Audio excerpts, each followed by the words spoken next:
Hello everyone, how are you doing? This is MD Tech here with another quick tutorial. In today's tutorial, I'm going to show you guys how to go ahead and enable driver signature enforcement if it has been disabled on your computer.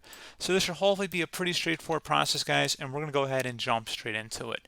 So all you have to do is just open up the search button, the little magnifying glass, and type in CMD.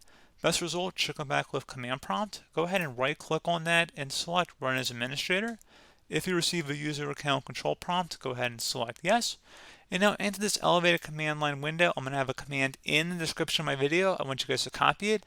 It's basically just bcdedit space /set space test signing and then another space on.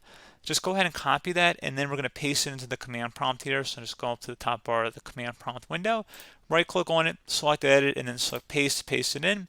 The operation completed successfully. Restart your computer, and that's it. So pretty straightforward process, guys. Do hope I was able to help you out, and I do look forward to catching you all in the next tutorial. Goodbye.